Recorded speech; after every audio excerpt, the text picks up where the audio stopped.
अस्सलाम वालेकुम दोस्तों। लाहौर कलंदर्स कहीं पर भी कोई भी फंक्शन करे, जर्नलिस्ट की तरफ से या कोई आम क्रिकेट फैन मिलता तो ये सवाल जरूर पूछता था, यार वो फवाद राना साहब नजर नहीं आते, वो कहाँ पे हैं? तो बड़ी मुस्कुराहट के साथ राना ब्रदर्स जवाब दे देते थे, वो बिजी हैं, या कभी कह देते थे मजाक से कि उनका क्या लेना देना, ऐसे ही मतलब हंसी मजाक में, और सभी से मजाक ही समझते थे। मगर कभी किसी को अंदाजा भी नहीं हुआ कि अंदर कुछ और पक रहा है। और अब जो खबरें सामने आई, जो चीजें सामने आई, वो मैं आपको डिटेल से इस वीडियो में बताऊंगा।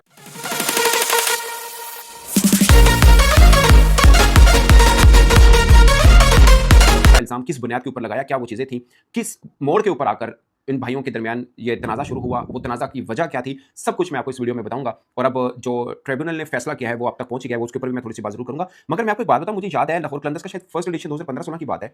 ये मैंने फवाद राना साहब का इंटरव्यू किया, तो उन्होंने ना, मैं इंटरव्यू दे रहा था, बड़े very humble man, very nice sweet man, मैं उनका इंटरव्यू कर रहा था।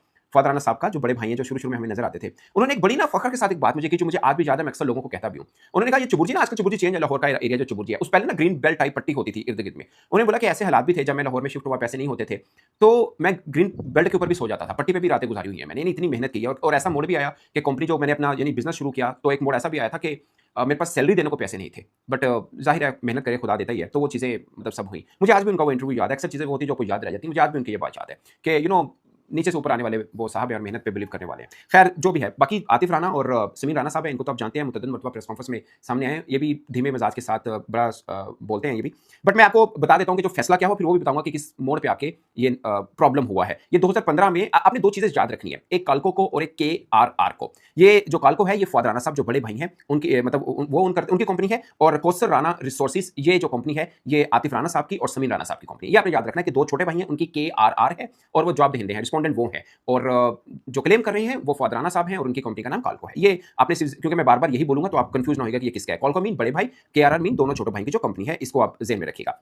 फैसले में सालसी ट्राइब्यूनल के सरबराह रिटायर्ड जस्टिस मकबूल बाकर साहब ने पाकिस्तान सुपर लीग की फ्रेंचाइज लाहौर कलंदर की parent company coaster Rana resources private limited की मौजूदा इंतजामिया के खिलाफ फैसला सुनाया है। ये डॉन अखबार में खबर छपी, मैं आपको ये भी थोड़ा पढ़ के बता देता हूं। ट्राइब्यूनल ने करार पाया कि कतर लुब्रिकेंट्स कंपनी यानी काल्को, जो फवाद राना साहब जिनका ताल्लुक जहां से है, से अक्सरियती शेयर्स की मुंतकिली जो भाइयों आतिफ नईम राना और समीर नईम राना के हक में की गई, कानूनी तौर पर कलदम है और इसके लिए कोई दुरुस्त इख्तियार मौजूद नहीं है। अब मैं आपको एक छोटी सी चीज बताऊं ताकि कंफ्यूजन ना रहे। काल्को ने यानी फवाद राना साहब की जो कंपनी है, पाकिस्तान क्रिकेट बोर्ड से लाहौर फ्रेंचाइज के हकूक हासिल किए थे। बाद अज़ां ये हकूक KRR यानी छोटे भाइयों की को मुंतकिल किए गए, जहां कंपनी के क्याम के वक्त काल्को के पास 51% शेयर्स थे। 51% शेयर्स फिर भी उस कंपनी के पास थे जो फवाद राना साहब की कंपनी है। समझ आ गया आपको? शेयर्स मुंतकिल जरूर किए गए, मतलब कंपनी के हकूक मुंतकिल किए गए, मगर 51% शेयर जो हैं वो KRR के पास थे। ये आप इसको दिमाग में रखिएगा, यानी अक्सरियत जो थे शेयर्स लाहौर कलंदर के, वो फवाद राना साहब के पास थे मुंतकिल करने के बाद भी। ये है। अब ये हुआ कि जो फैसला किया गया ट्राइब्यूनल की तरफ से, उसमें लिखा हुआ कि लाहौर कलंदर की पेरेंट कंपनी के शेयर्स की मुंतकली को कल अदम करार देते हुए छोटे राना भाइयों को हदायत की गई है कि वो या तो KRR में, यानी लाहौर कलंदर है लेकिन लाहौर कलंदर जिस कंपनी से खरीदी गई उसका नाम KRR है, ठीक है। कोस्टर जो मैं आपको बता रहा हूँ, कोस्टर राना जो कंपनी है, उस कंपनी का पूरा नाम मैं आपको बता देता हूँ, कोस्टर राना रिसोर्सेज, ठीक है ना। ये इस कंपनी का पूरा नाम है।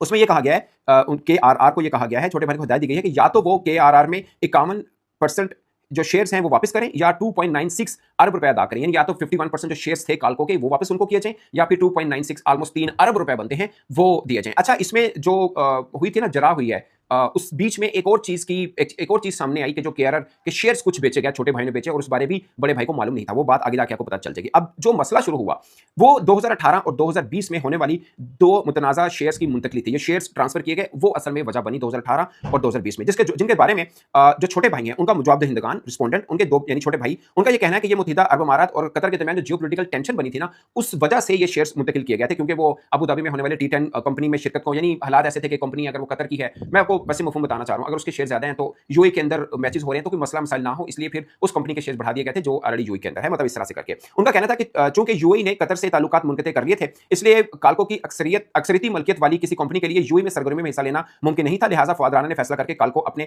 4% शेयर्स आतिफ राना को मुंतकिल करे ताकि वो अक्सरियती शेयर होल्डर बन जाए। अब ये मुझे नहीं पता KRR पाकिस्तान से है या यूएई के, बट उन्होंने, क्योंकि काल्को कतर से थी तो उन्होंने 4% शेयर्स उस कंपनी में शेयर ट्रांसफर कर दिए KRR में, जो कि छोटे भाइयों की कंपनी है उसमें। ताहम काल्को और फवाद राना ने यानी फवाद राना साहब ने कहा कि नहीं, ये जो मुंतकिली की है ना 4% शेयर की, यही बेसिकली धोखेधड़ी की मुबनी है, और उन्होंने इस चीज से मतलब लातल्फी का इजहार किया।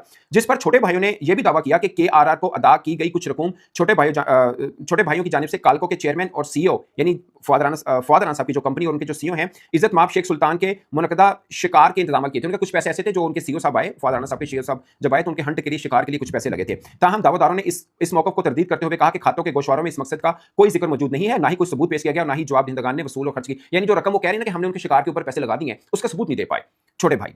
ये आप इसको इस तरह से समझ लीजिएगा।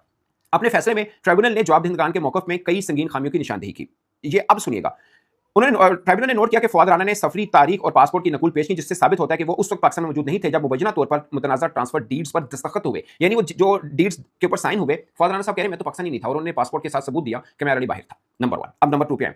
जरा के ये जो जरा हुई, बहस मुबाहिसा हुआ, उस दौरान समीन राना साहब ने